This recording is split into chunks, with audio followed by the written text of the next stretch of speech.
Hello বন্ধুরা, আসসালামু আলাইকুম। আশা করি তোমরা সবাই ভালো আছো এবং সুস্থ আছো। 10 মিনিট স্কুলে তোমাদের সবাইকে স্বাগত। আজকে আমি নবম দশম শ্রেণীর হিসাব বিজ্ঞান বইয়ের যে খতিয়ান চ্যাপ্টারটা রয়েছে সেই খতিয়ান অধ্যায় থেকে আমি কয়েকটি টপিক আলোচনা করব। তাহলে শুরু করা যায়। আজকের আলোচনার বিষয়গুলো হচ্ছে খতিয়ানের ধারণা, খতিয়ানের বৈশিষ্ট্য, গুরুত্ব, জাবেদা ও খতিয়ানের মধ্যে পার্থক্য, খতিয়ান ভুক্তকরণ ও ব্যালেন্সিং। তার মানে আমরা দেখবো যে খতিয়ান কাকে বলে, খতিয়ানের বৈশিষ্ট্য এবং গুরুত্ব সমূহ, জাবেদা ও খতিয়ানের মধ্যে কি কি পার্থক্য রয়েছে, খতিয়ান ভুক্তকরণ কিভাবে করতে হবে, মানে জাবেদা থেকে খতিয়ানে কিভাবে লিপিবদ্ধ করতে হবে এবং ব্যালেন্সিং কিভাবে করতে হয় সেটা সম্পর্কে আমরা জানবো। প্রথমেই হচ্ছে বন্ধুরা, খতিয়ান কি? খতিয়ান হচ্ছে ব্যবসা প্রতিষ্ঠানের এমন একটি ছক বা লেনদেন সমূহ লিপিবদ্ধ করার এমন একটি পদ্ধতি যেখানে প্রত্যেকটি হিসাবকে আলাদা আলাদা ভাবে আমরা লিপিবদ্ধ করব, প্রত্যেকটি হিসাবের জের আমরা আলাদা আলাদা ভাবে নির্ণয় করব।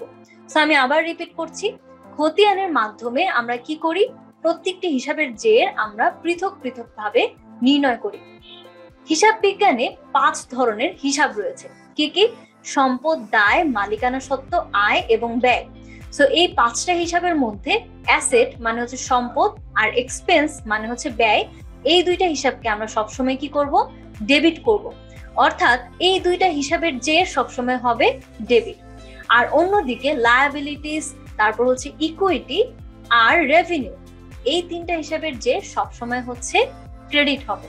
সো খতিয়ানের মাধ্যমে বন্ধুরা আমরা ব্যবসা প্রতিষ্ঠানের যতগুলো লেনদেন হয় সেই লেনদেনগুলোকে সুশৃঙ্খল ভাবে সাজিয়ে রাখি। সুশৃঙ্খল ভাবে সাজিয়ে রাখা বলতে বোঝানো হয়েছে আমরা ব্যবসা প্রতিষ্ঠানের যতগুলো হিসাব রয়েছে প্রত্যেকটা হিসাবের আলাদা আলাদা জের বের করব, যাতে আমার হিসাব তথ্যের ব্যবহারকারীরা সহজেই তাদের প্রয়োজনীয় তথ্য বের করতে পারে। সো খতিয়ানের সংজ্ঞাটা কি?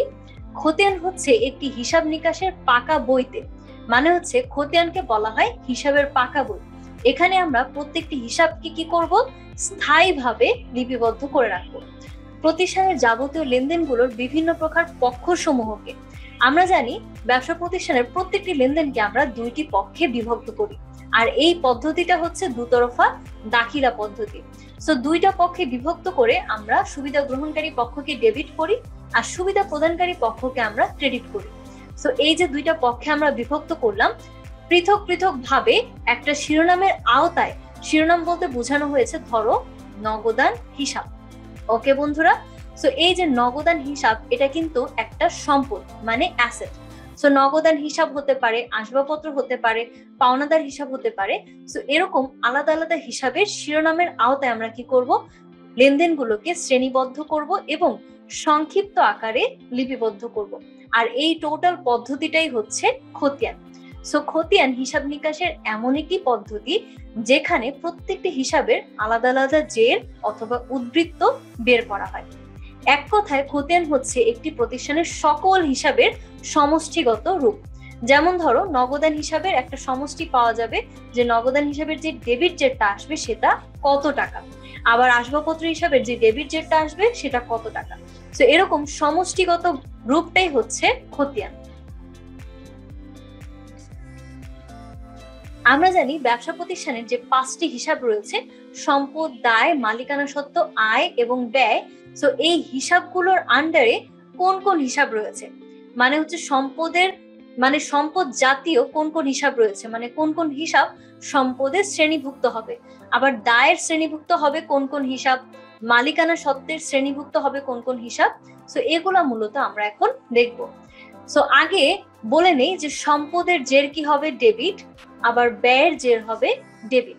আমরা যখন খতিয়ান প্রস্তুত করব তখন সম্পত্তি সমূহের জের সবসময় ডেবিট হবে, আর ব্যয় অথবা এক্সপেন্স এগুলোর জের হবে সবসময় ডেবিট।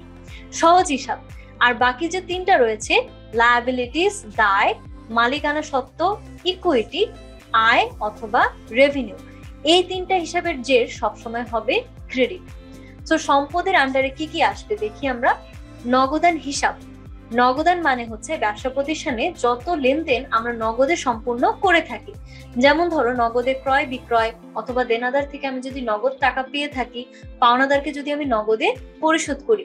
সো যত ধরনের নগদ লেনদেন রয়েছে সেই সকল লেনদেন আমরা খতিয়ানে নগদান হিসাবে লিপিবদ্ধ করব।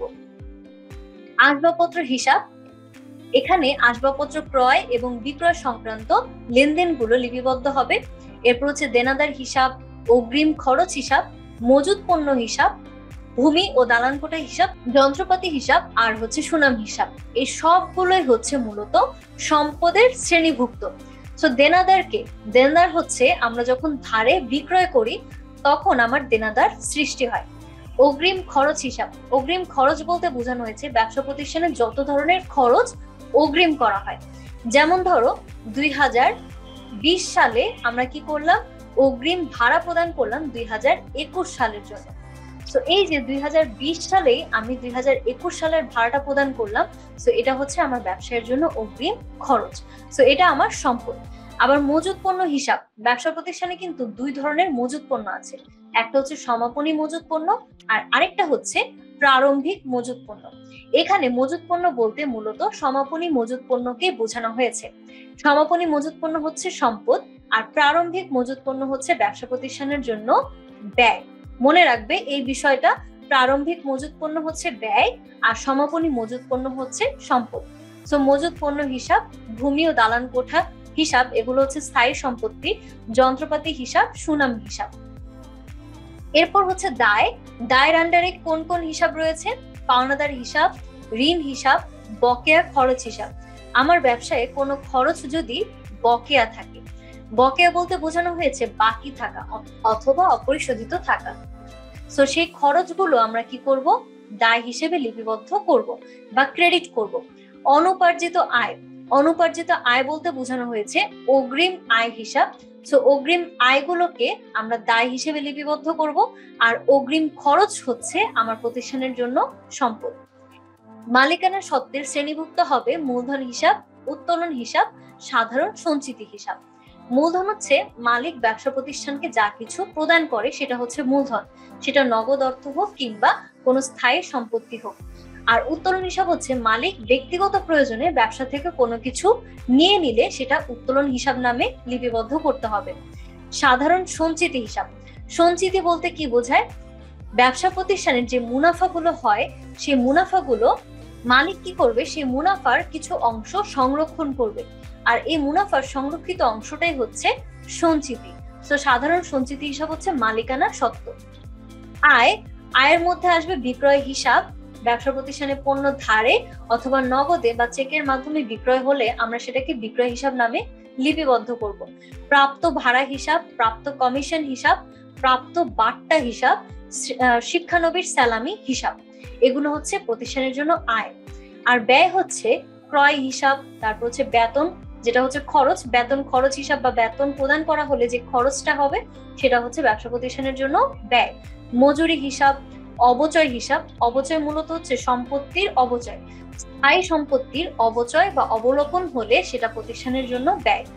বিজ্ঞাপন হিসাব, বিজ্ঞাপনের জন্য বা প্রতিষ্ঠানের পণ্যের বিজ্ঞাপনের জন্য যে খরচটা করা হয় সেটা হচ্ছে বিজ্ঞাপন হিসাব।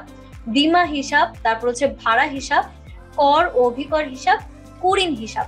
কুঋণ হিসাব বলতে বোঝানো হয়েছে আমরা দেনাদার থেকে যে অর্থটা আর পাবো না, তার মানে হচ্ছে দেনাদার থেকে যে টাকাটা পেতাম সেই টাকার কিছু অংশ যদি অনাদায়ী হয়ে যায়।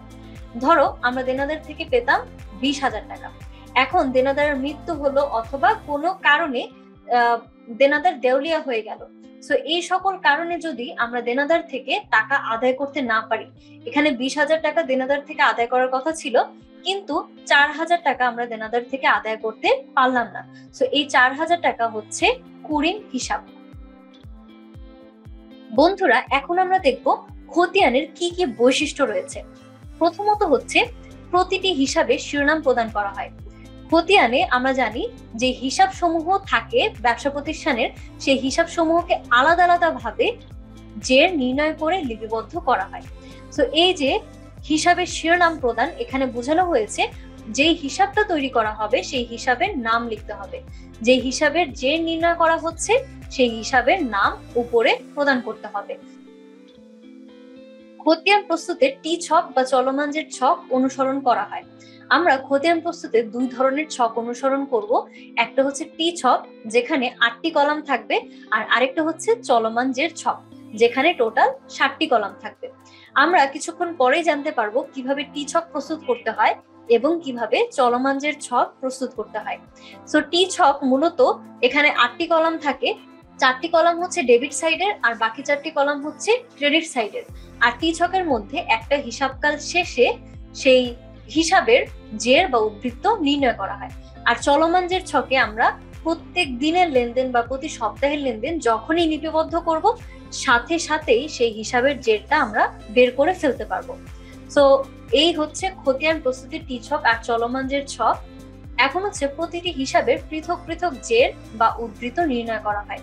সো এটা হচ্ছে মোস্ট ইম্পর্টেন্ট বৈশিষ্ট্য খতিয়ানের। খতিয়ানে কি করা হয়, প্রত্যেকটি হিসাব, নগদান হিসাব, দেনাদার হিসাব, পাওনাদার হিসাব, প্রত্যেকটি হিসাবের আলাদা আলাদা জের অথবা উদ্ধৃত নির্ণয় করা হয়। জের বলতে কি বোঝায়? জের মানে হচ্ছে আমার একটা হিসাব থেকে কত টাকা আমি পেলাম বা কত টাকা চলে গিয়েছে সেটা প্লাস মাইনাস করে যেই অবশিষ্ট টাকা থাকবে সেটাই হচ্ছে জের বা উদ্ধৃত। ধরো আমরা নগদ পেয়েছি 20,000 টাকা, ওকে, নগদে প্রাপ্তি ঘটেছে ব্যবসা প্রতিষ্ঠানের 20,000 টাকা। এখান থেকে আমার 10,000 টাকা হচ্ছে চলে গেল, আমি 10,000 টাকা হয়তো পাওনাদারকে পরিশোধ করেছি। সো 20,000 টাকা প্রাপ্তি আর 10,000 টাকা হচ্ছে নগদে প্রদান করা হলো। সো নগদান হিসাবের জের কত হবে? আমরা যদি 20,000 থেকে 10,000 মাইনাস করি, তাহলে যে অবশিষ্ট টাকাটা থাকবে সেই 10,000 টাকাই হচ্ছে জের অথবা উদ্ধৃত। সো খতিয়ানের মাধ্যমে কি করা হয়, প্রত্যেকটি হিসাবের জের বা উদ্ধৃত নির্ণয় করা হয়। খতিয়ান প্রস্তুতে জাবেদা সহায়ক বহিঃস্বরূপ কাজ করে। জাবেদা হচ্ছে লেনদেন লিপিবদ্ধ করার একটি পদ্ধতি, যেখানে লেনদেনগুলোকে দুইটা পক্ষে বিভক্ত করে তারিখের ক্রমানুসারে হিসাবের ব্যাখ্যা প্রদান সহ ডেবিট ও ক্রেডিট লেখা হয়। সো জাবেদা যখন প্রস্তুত করা হয় তখন জাবেদা থেকে আমরা খতিয়ান প্রস্তুত করতে আরো সহজ হয়। তো একটা প্রতিষ্ঠানের জাবেদা প্রস্তুত করা হলে সেই প্রতিষ্ঠানের খতিয়ান প্রস্তুত করাটা আরো সহজ হয়ে যায় এবং হিসাবের বাদ পড়ার চান্সও অনেকটা কমে যায়। তাই জাবেদাকে খতিয়ানের সহায়ক বই বলা হয়। খতিয়ানে লিপিবদ্ধের সময় জাবেদা পৃষ্ঠা নম্বর উল্লেখ করা হয়। আমরা যখন খতিয়ানের ছকটা দেখব তখন আমরা দেখতে পারবো যে জাবেদা পৃষ্ঠা নামক একটা কলাম রয়েছে, যে কলামে আমরা জাবেদা পৃষ্ঠা নম্বর উল্লেখ করব। অর্থাৎ কোনো হিসাবের নাম লেখার সাথে সাথে বা কোনো একটা লেনদেন লিপিবদ্ধ করার সাথে সাথে সেটা জাবেদার কত নাম্বার পেজ থেকে নেওয়া হয়েছে সেখানে আমরা জাবেদা পৃষ্ঠা নাম্বারটা উল্লেখ করব। খতিয়ান হতে প্রাপ্ত হিসাবের উদ্ধৃত দ্বারা রেওয়ামিল প্রস্তুত করা হয়। রেওয়ামিল কি? বন্ধুরা, রেওয়ামিল হচ্ছে হিসাবের গাণিতিক শুদ্ধতা যাচাইয়ের একটি পদ্ধতি। তো রেওয়ামিলের মাধ্যমে আমরা যে ডেবিট টাকাগুলো রয়েছে, মানে খতিয়ানের যে ডেবিট জের সমূহ রয়েছে সেই ডেবিট জেরগুলো যোগ করব, আর খতিয়ানের যে ক্রেডিট জেরগুলো রয়েছে, যেমন ধরো লায়াবিলিটিস, ইকুইটিস আর হচ্ছে রেভিনিউ, সো এই ক্রেডিট জেরগুলো আমরা যোগ করব। যোগ করার পর আমরা দেখব যে ডেবিট ইকুয়ালস টু ক্রেডিট হয় কিনা। সো যদি ডেবিট টাকা আর ক্রেডিট টাকা সমান হয়, সো তখন আমরা বুঝতে পারবো যে আমার হিসাবটা সঠিক। সো এভাবেই খতিয়ানের প্রাপ্ত উদ্ধৃত দ্বারা, মানে খতিয়ান থেকে আমরা যে উদ্ধৃত বা জেরটা পাবো সেখান থেকে আমরা রেওয়ামিল প্রস্তুত করতে পারবো। সো বৈশিষ্ট্যগুলো কি কি? প্রথম হচ্ছে হিসাবের একটা জের থাকবে, এরপর টি ছক এবং চলমান জের ছক অনুসরণ করা হবে। খতিয়ানের ক্ষেত্রে প্রত্যেকটা হিসাবের আলাদা আলাদা জের বা উদ্ধৃত নির্ণয় করা হবে। জাবেদা থেকে খতিয়ান প্রস্তুত করা হলে জাবেদা একটা সহায়ক বইস্বরূপ কাজ করবে এবং আমরা খতিয়ানে জাবেদা পৃষ্ঠার নাম্বার উল্লেখ করব। আর খতিয়ান হতে যে উদ্ধৃতটা পাবো সেটা পরবর্তীতে রেওয়ামিল প্রস্তুতের ক্ষেত্রে সহায়তা করবে।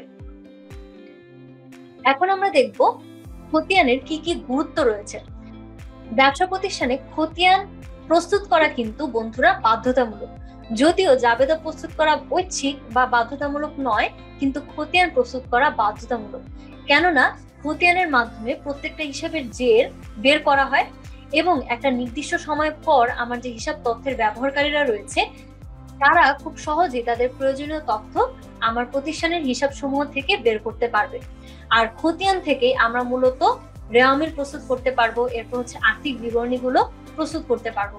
তো খতিয়ানের গুরুত্বগুলো এখন দেখে নেওয়া যাক। লেনদেন সমূহ সুশৃঙ্খল ভাবে সাজিয়ে লিখে রাখা হয় বিধায় হিসাব তথ্য ব্যবহারকারীগণ তাদের প্রয়োজনীয় তথ্য সহজে খতিয়ান থেকে পেতে পারে। তো লেনদেনগুলো খতিয়ানে কি করা হয়? সুশৃঙ্খল ভাবে সাজিয়ে রাখা হয়। আমরা জানি খতিয়ানে যে হিসাব সমূহ রয়েছে সেগুলোর জের বের করা হয়, হিসাব তথ্য ব্যবহারকারীরা তাদের যে প্রয়োজনীয় তথ্য রয়েছে সেগুলো খুব সহজে খতিয়ান থেকে পেতে পারে। এরপর হচ্ছে খতিয়ান হতে ব্যবসায়ের আয়, ব্যয়, সম্পদ, দায় ও মালিকানা সত্ত্বের পরিমাণ সম্পর্কে ধারণা লাভ করা সম্ভব। আমরা জানি ব্যবসা প্রতিষ্ঠানে 5 ধরনের হিসাব রয়েছে, সেগুলো হচ্ছে সম্পদ, দায়, মালিকানা সত্ত্ব এবং আয় ব্যয়। তো এই হিসাবের জেরগুলো আমরা আলাদা আলাদা ভাবে নির্ণয় করব। এভাবেই ব্যবসায়ের যে 5টি হিসাব রয়েছে সেই 5টি হিসাবের পরিমাণ সম্পর্কে বা সেই 5টি হিসাবের জের সম্পর্কে আমরা ধারণা লাভ করতে পারবো, যে আমার ব্যবসার সম্পদ কতটুকু, দায় কতটুকু, মালিকানা সত্ত্ব কতটুকু, অথবা আয় ব্যয় কতটুকু। তো আমরা যদি ব্যবসা প্রতিষ্ঠানের এই 5টি হিসাবের জের বা 5টি হিসাবের ফলাফল সম্পর্কে জানতে পারি, তাহলে ব্যবসার আর্থিক অবস্থা বা আর্থিক ফলাফল সম্পর্কে আমরা ধারণা লাভ করতে পারবো। আমরা সম্পদ, দায় এবং মালিকানা সত্ত্ব থেকে ব্যবসার আর্থিক অবস্থা সম্পর্কে ধারণা লাভ করতে পারবো এবং আয় ও ব্যয় থেকে আমরা ব্যবসা প্রতিষ্ঠানের আর্থিক ফলাফল সম্পর্কে ধারণা লাভ করতে পারবো এবং পরবর্তীতে সেটা থেকে আমরা রেওয়ামিল এবং আর্থিক বিবরণী সমূহ প্রস্তুত করতে পারবো। রেওয়ামিল প্রস্তুতের জন্য প্রয়োজনীয় উদ্বৃত্ত খতিয়ান হতে সংগ্রহ করা হয় এবং এর মাধ্যমে হিসাবের গাণিতিক শুদ্ধতা যাচাই করা হয়। আমরা এর আগেও জেনেছি রেওয়ামিলে আমরা কি করব? খতিয়ানের ডেবিট জের সমূহকে ডেবিট পাশে লিখবো আর ক্রেডিট জের সমূহকে ক্রেডিট পাশে লিখবো। এরপর এই ডেবিট টাকাগুলো এবং ক্রেডিট টাকাগুলোর যোগফল বের করব। সো ডেবিট আর ক্রেডিট যদি সমান হয় তাহলে আমরা বুঝতে পারবো যে হিসাবের লিপিবদ্ধকরণে কোনো ভুল নেই। তো রেওয়ামিল প্রস্তুতের মাধ্যমে আমরা গাণিতিক শুদ্ধতা এভাবেই যাচাই করতে পারবো। আর রেওয়ামিল প্রস্তুত করা হয়ে গেলে সেখান থেকে আমরা হিসাবের জেরগুলো নিয়ে আর্থিক অবস্থার বিবরণী, বিশদায়ী বিবরণী এগুলো তৈরি করতে পারবো খুব সহজে। খতিয়ানের গুরুত্ব ও উপকারিতা প্রকাশের জন্য একটি কথাই প্রচলিত, সেই কথাটা হচ্ছে খতিয়ান হিসাবের সকল বইয়ের রাজা।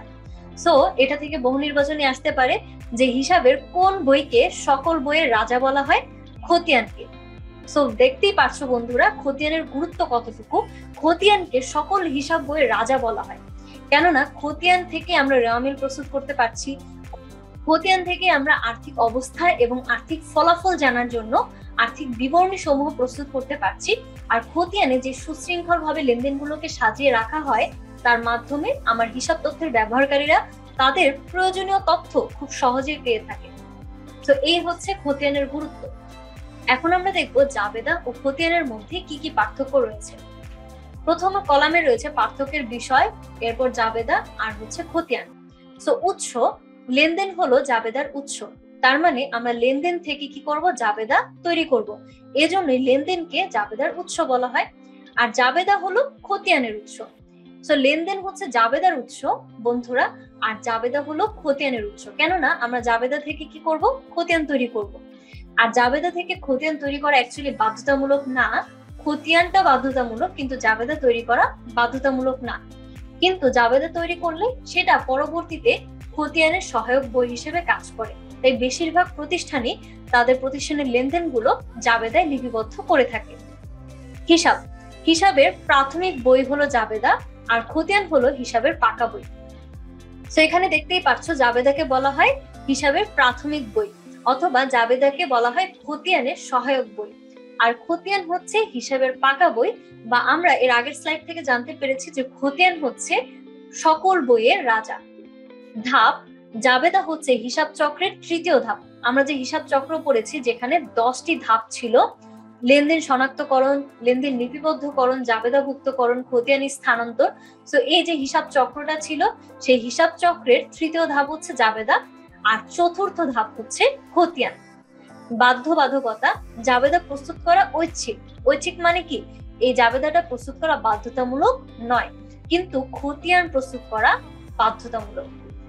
জাবেদায় লেনদেন সমূহের ব্যাখ্যা প্রদান করতে হয়। আমরা ধরো ধারে পণ্য ক্রয় করেছি, পাওনাদার হিসাবকে ক্রেডিট করব আর ক্রয় হিসাবকে ডেবিট করব। সো ক্রয় হিসাবকে ডেবিট করলাম আর পাওনাদার হিসাবকে ক্রেডিট করলাম, এভাবে দুইটা হিসাবে বিভক্ত করার পর আমরা হিসাবের ব্যাখ্যা প্রদান করব। আর খতিয়ানে কিন্তু লেনদেনের ব্যাখ্যা প্রদানের কোনো প্রয়োজন নেই। ছক, জাবেদায় ছকের 5টি ঘর থাকে, আর খতিয়ানে যেহেতু 2টি ছক রয়েছে, একটা হচ্ছে টি ছক আর একটা হচ্ছে চলমান জের ছক। টি ছকে টোটাল হচ্ছে 8টি কলাম বা 8টি ঘর থাকে, আর চলমান জের ছকে থাকে টোটাল 60টি ঘর। এখানে হচ্ছে 60টি কলাম অথবা 60টি ঘর থাকবে চলমান জের ছকে। এছাড়াও আরো কিছু পার্থক্য রয়েছে, সেই পার্থক্যগুলো হচ্ছে জাবেদা লেনদেনের তারিখ অনুযায়ী তৈরি করা হয়, মানে জাবেদাতে অবশ্যই তারিখ অনুযায়ী তৈরি করা হবে। যেমন ধরো মার্চের 1 তারিখ, মার্চের 3 তারিখ, এভাবে ক্রমানুসারে তারিখ অনুযায়ী জাবেদার মধ্যে লেনদেনগুলোকে লিপিবদ্ধ করা হয়। আর খতিয়ানে হিসাবের প্রকৃতি অনুসারে খতিয়ানটা প্রস্তুত করা হয়। কিভাবে? ধরো নগদান হিসাব আমরা প্রস্তুত করছি, সো ওই নগদান হিসাব হচ্ছে একটা প্রতিষ্ঠানের জন্য সম্পদ, সো ওই প্রকৃতি অনুসারে খতিয়ান হিসাবটা প্রস্তুত করা হয়। আর জাবেদাতে তারিখ অনুযায়ী লেনদেনগুলোকে লিপিবদ্ধ করা হয়। পৃষ্ঠা নম্বর, জাবেদায় খতিয়ান পৃষ্ঠা নম্বর থাকে। আমরা যখন জাবেদা প্রস্তুত করেছিলাম, আমরা জাবেদায় 5টি কলাম দেখেছিলাম। কি কি? তারিখ, বিবরণ, খতিয়ান পৃষ্ঠা, ডেবিট টাকা, ক্রেডিট টাকা। সো তারিখ, বিবরণ, খতিয়ান পৃষ্ঠা, সো এই কলামে আমরা হচ্ছে খতিয়ান পৃষ্ঠা নাম্বার লিখবো, আর খতিয়ানে জাবেদা পৃষ্ঠা নাম্বার লেখা থাকবে। সো খতিয়ানে টি ছক বা চলমান জের ছক, দুইটা ছকেই আমরা জাবেদা পৃষ্ঠা নাম্বার কলামটা দেখতে পাবো। কার্যফল, জাবেদা থেকে রেওয়ামিল এবং আর্থিক বিবরণী তৈরি করা যায় না, কিন্তু খতিয়ানের সাহায্যে রেওয়ামিল ও আর্থিক বিবরণী তৈরি করা যায়। জাবেদা থেকে কিন্তু বন্ধুরা রেওয়ামিল তৈরি করা যাবে না, কিংবা আর্থিক বিবরণীও প্রস্তুত করা যাবে না, কিন্তু খতিয়ানের সাহায্যে আমরা যে জেরটা পেয়ে থাকি সেই জের থেকে রেওয়ামিল প্রস্তুত করতে পারি। সো রেওয়ামিল প্রস্তুতের মাধ্যমে হিসাবের গাণিতিক শুদ্ধতা যাচাই হয়ে গেল, আর পরবর্তীতে আর্থিক বিবরণী মানে হচ্ছে বিশদায়ী বিবরণী, তারপর মালিকানা সত্ত্ব বিবরণী, আর্থিক অবস্থার বিবরণী, এগুলো সহজেই তৈরি করতে পারবো। এখন আমরা দেখব কিভাবে খতিয়ান ভুক্ত করতে হয়। খতিয়ান ভুক্তকরণ মানে হচ্ছে এমন একটা পদ্ধতি যার মাধ্যমে জাবেদা থেকে খতিয়ান প্রস্তুত করা হয়। তো দেখো এখানে একটা লেনদেন দেওয়া আছে, জানুয়ারি 1, 2017 নগদে পণ্য ক্রয় 5,000 টাকা। সো এটা জাবেদা দাখিলে হবে ক্রয় হিসাব ডেবিট, কারণ ক্রয় হচ্ছে প্রতিষ্ঠানের জন্য একটা ব্যয়। সো ব্যয় যেহেতু বৃদ্ধি পাচ্ছে, সো আমরা এটাকে ডেবিট করব 5,000 টাকা। আর নগদান হিসাব হচ্ছে ক্রেডিট 5,000 টাকা, কারণ প্রতিষ্ঠান থেকে নগদ অর্থ হচ্ছে 5,000 টাকা চলে গিয়েছে। সো অ্যাসেট যখন হ্রাস পাবে তখন আমরা অ্যাসেটকে ক্রেডিট করব। সো নগদান হিসাব হবে এখানে ক্রেডিট 5,000 টাকা। এখন আমরা দেখব কিভাবে আমরা খতিয়ানে পোস্টিং দিব বা খতিয়ান ভুক্ত করব। আমরা দেখো এখানে দুইটা হিসাব প্রস্তুত করেছি, একটা হচ্ছে ক্রয় হিসাব, আরেকটা হচ্ছে নগদান হিসাব। সো ক্রয় হিসাবে আমরা দেখো 8টি কলাম রয়েছে, এখানে টোটাল 8টা কলাম আছে, এটাকে বলা হয় টি ছক। সো টি ছকে টোটাল 8টি কলাম থাকে। তারিখ, বিবরণ, জাবেদা পৃষ্ঠা, টাকা, আবার তারিখ, বিবরণ, জাবেদা পৃষ্ঠা, টাকা। ডেবিট সাইডে 4টি কলাম এবং ক্রেডিট সাইডে একই 4টি কলাম থাকবে। সো ক্রয় হিসাবের ক্ষেত্রে আমরা প্রথমে 5,000 টাকা ডেবিট পাশে বসাবো। সো বন্ধুরা দেখো এই যে ডেবিট যে পাশটা রয়েছে আমার বাম পাশে, সো ডেবিট পাশে হচ্ছে টাকার ঘরে আমরা 5,000 টাকা লিখবো। আর ক্রয় হিসাব যেহেতু প্রস্তুত করা হচ্ছে, সো আমরা বিপরীত নামটা লিখবো নগদান হিসাব, মানে বিপরীত যে জাবেদা দাখিলে দেওয়া হয়েছে নগদান হিসাব, সেটা আমরা বিবরণের ঘরে লিখবো। আর তারিখের ঘরে আমরা তারিখ লিখবো 2017 জানুয়ারি 1 তারিখ। সো নগদান হিসাবটা কিভাবে প্রস্তুত করবে বন্ধুরা? একই ওয়েতে আমরা ক্রেডিট পাশে যেহেতু 5,000 টাকা আছে, সো আমরা এই যে নগদান হিসাব এখানে ডান পাশে যাব। ডান পাশটা হচ্ছে খতিয়ানে ক্রেডিট সাইড। সো খতিয়ানে ক্রেডিট সাইডে গিয়ে আমরা 5,000 টাকা লিখবো। আর আমার যে জাবেদা দাখিলের বিপরীত পাশটা ছিল ক্রয় হিসাব, সো আমরা এখানে বিবরণের ঘরে ক্রয় হিসাব লিখবো। সো দুইটা রুলস তোমরা ফলো করবে। দুইটা রুলস কি কি? ফার্স্ট আমরা দেখবো টাকার কলাম কোথায় আছে, ঠিক আছে? মানে টাকা যদি ডেবিট সাইডে হয় তাহলে আমরা ডেবিট সাইডে যাব, টাকা যদি ক্রেডিট সাইডে থাকে তাহলে আমরা ক্রেডিট সাইডে যাব। তার মানে হিসাবকে ডেবিট করা হলে আমরা ডেবিট সাইডে টাকার কলামে ডেবিট করব, ঠিক আছে? আমরা কিন্তু বিবরণের ঘরে লিখবো না যে কোন হিসাব, আমরা ফার্স্টে টাকাটা লিখবো, কত টাকা। সেটা ডেবিট হলে আমরা ডেবিট সাইডে টাকার কলামে লিখবো কত টাকা, যদি 5,000 হয় তাহলে 5,000 টাকা। আর ক্রেডিট সাইডে যদি 5,000 থাকে, ধরো এখানে নগদান হিসাব ক্রেডিটে ছিল 5,000, সো আমরা ক্রেডিট সাইডে লিখবো 5,000। সো এটা হচ্ছে 1 নাম্বার। আর 2 নম্বরে আমরা কি করব, আমরা বিবরণের কলামে যে অপোজিট জাবেদা দাখিলাটা ছিল সেই অপোজিট জাবেদা দাখিলা লিখব। মানে যে হিসাবটা প্রস্তুত করা হচ্ছে, ধরো ক্রয় হিসাব প্রস্তুত করা হচ্ছে, তো আমরা ক্রয় হিসাব লিখবো না, আমরা বিবরণের কলামে লিখবো নগদান হিসাব। আবার নগদান হিসাব প্রস্তুত করা হচ্ছে, আমরা নগদান হিসাব লিখবো না, আমরা বিবরণের ঘরে লিখবো ক্রয় হিসাব। এভাবে আমরা জাবেদা থেকে খতিয়ানে পোস্টিং দিব। তো বন্ধুরা, এটাই হচ্ছে আজকের লাস্ট টপিক, ব্যালেন্সিং। হিসাবের জের টানা বা ব্যালেন্সিং কিভাবে করতে হয়। খতিয়ান প্রস্তুতকরণের ক্ষেত্রে প্রথম ধাপ হচ্ছে পোস্টিং এবং পরবর্তী ধাপ হচ্ছে ব্যালেন্সিং বা উদ্ধৃত। তো প্রথম ধাপটা কি, পোস্টিং। পোস্টিং মানে হচ্ছে খতিয়ান ভুক্তকরণ। আমরা জাবেদা থেকে কিভাবে খতিয়ানে পোস্টিং দিব সেটাই হচ্ছে প্রথম ধাপ। আর খতিয়ান প্রস্তুতকরণের দ্বিতীয় ধাপটা হচ্ছে ব্যালেন্সিং অথবা উদ্ধৃত। ব্যালেন্সিং বা উদ্ধৃত মানে হচ্ছে জের নির্ণয় করা বা অবশিষ্ট অর্থ কত টাকা আছে সেটা নির্ণয় করা। এখন ডেবিট জের হবে নাকি ক্রেডিট জের হবে সেটা ডিপেন্ড করে হচ্ছে হিসাবের উপর। আমার যে 5টা হিসাব রয়েছে সেই হিসাবের সম্পদ আর ব্যয়গুলোকে আমরা ডেবিট করব, আর দায়, মালিকানা সত্ত্ব এবং আয়গুলোকে আমরা ক্রেডিট ব্যালেন্সিং করব। তো দেখো বন্ধুরা কিভাবে ব্যালেন্সিং করতে হয়। যেমন ধরো 5 কেজি চাল ক্রয় করা হলো এবং 3 কেজি চাল ভোগ করা হলো।